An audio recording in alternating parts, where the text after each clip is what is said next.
राष्ट्रपति अमेरिका के जो डोनाल्ड ट्रंप है, उन्होंने भारत पर अतिरिक्त टैरिफ लगा दिया है। पहले तो 25% का लगाया, वो भी ज़्यादा था। फिर रूस से हम तेल खरीद रहे हैं, इस आरोप में उन्होंने हम पर और टैरिफ लगा दिया। तो ये ऐसा क्यों कर रहे हैं, जबकि हम समझते थे कि प्रधानमंत्री के बहुत अच्छे मित्र हैं। हम अब की बार ट्रंप सरकार, हमने उनका स्वागत में कोई कमी नहीं रखी। तो ट्रंप ऐसा क्यों व्यवहार कर रहे हैं? देखिए, ट्रंप एक ऐसे व्यक्ति हैं जिन्होंने हर देश के साथ इस तरह से व्यवहार एक तरह से किया है, दोस्तों के साथ भी और दुश्मनों के साथ भी। ट्रंप को लगता है, और ये आज ही नहीं, कई सालों तक वो कह रहे हैं कि ये जो टैरिफ स्ट्रक्चर है, ये अमेरिका के राष्ट्र हित के खिलाफ है और बाकी देश उसका फायदा उठाते हैं। भारत का ट्रेड सरप्लस है अमेरिका के साथ और ये नहीं चलेगा।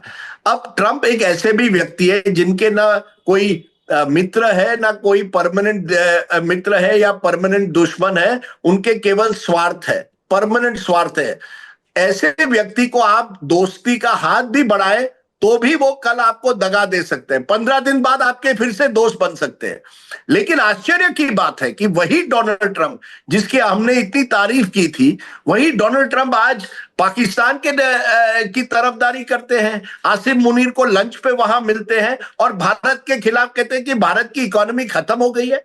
एक बात तो होती है कि आप भारत के साथ ट्रेड नेगोशिएशन में टफ स्टैंड ले रहे हैं, ये आपका दायित्व है, हम भी टफ स्टैंड लेंगे, भारत भी ले सकता है। लेकिन वहीं पब्लिकली हमें एक तरह से अपमानित करना, कहना कि आपकी इकोनॉमी डेड है, यह गलत है। और मुझे लगता है ये डोनाल्ड ट्रंप इसको एक तरह से नेगोशिएटिंग टैक्टिक भी है उनकी कि वो बार्गेन करेंगे हमारे साथ जब ट्रेड डील हो, लेकिन साथ साथ कहीं ना कहीं वो संदेश दे रहे हैं भारत को कि देखिए, ये बिजनेस एज यूजुअल नहीं है।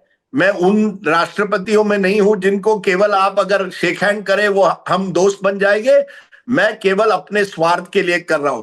ये जो अटकलें चलाई जा रही है कि उन्होंने पाकिस्तान के साथ कोई डील की है क्रिप्टो को लेकर, ये कितना सच है कितना झूठ है नहीं जानते, लेकिन इस पर सवाल तो उठ रहे हैं कि क्या वजह है कि डोनाल्ड ट्रंप इस्लामाबाद को एक तरह से इतनी रियायत दे रहे हैं, या चीन के साथ चीन भी तेल रशिया से ले रहा है, तो चीन पर क्यों नहीं आप टफ और भी टफ स्टैंड ले रहे हैं, भारत पर ही क्यों?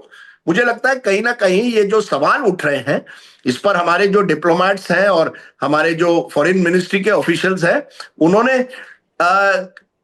एक ना एक दिन जवाब देना पड़ेगा। इस समय भारत सही कर रहा है कि आप ट्रंप के साथ एक तू तू मैं में नहीं पड़ना चाहिए, लेकिन एक लक्ष्मण रेखा तो आपको रखनी पड़ेगी कि अगर डोनाल्ड ट्रंप भारत को इस तरह से अपमानित करने लगे तो हमारे पास भी ऐसे कुछ चीजें हैं जिससे हम भी अमेरिका पर दबाव डाल सकते हैं। इस पर कांग्रेस पॉलिटिक्स कर रही है और ताना मार रही है प्रधानमंत्री को कि भाई इतने बड़े दोस्त थे आपके और वो आप धोखा दे रहे हैं।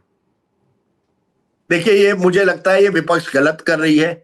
कुछ ऐसे मुद्दे होते हैं जहां देश ने एक तरह से एकजुट होना चाहिए। हाँ, जरूर मैं कहूंगा कि हमारी जो फॉरेन पॉलिसी है उसकी कमियां जरूर नजर आई है। अब ये कहा जा रहा है प्रधानमंत्री चीन जाएंगे महीने के अंत में, वही चीन जो पाकिस्तान के साथ ऑपरेशन सिंदूर में पूरी तरह से शामिल था। तो हमारी फॉरेन पॉलिसी में कई कुछ कमियां जरूर नजर आ रही है, लेकिन विपक्ष को ऐसा इस मौके पर चौका लगाने की कोई जरूरत नहीं है।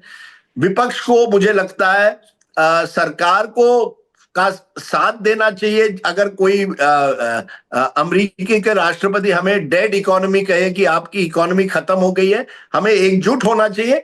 लेकिन हाँ, प्रधानमंत्री की केवल वाहवाही भी नहीं हो सकती। प्रधानमंत्री को सवाल या सरकार को सवाल तो पूछना तो विपक्ष का दायित्व है, लेकिन किस तरह से आप पूछेंगे, कैसे पूछेंगे, यह भी महत्व रखता है। केवल क्रिटिसिज्म नहीं करनी चाहिए, साथ साथ कंस्ट्रक्टिव क्रिटिसिज्म करिए कि अगर आप सरकार में होते तो आप क्या करते। यही मैं हमेशा कहता हूं, मेरी एक आइडिया है कि जो भी विपक्ष में आए उनको एक शैडो कैबिनेट रखनी चाहिए। अगर कोई जयशंकर देश के विदेश मंत्री है तो विपक्ष के पास भी कोई ऐसा व्यक्ति होना चाहिए जो एक्सटर्नल अफेयर्स के मामले पर बात कर सके। तब मुझे लगता है एक अच्छी बहस कहिए या अच्छा एक डायलॉग हो सकता है। केवल ताने मारने से कुछ नहीं होगा।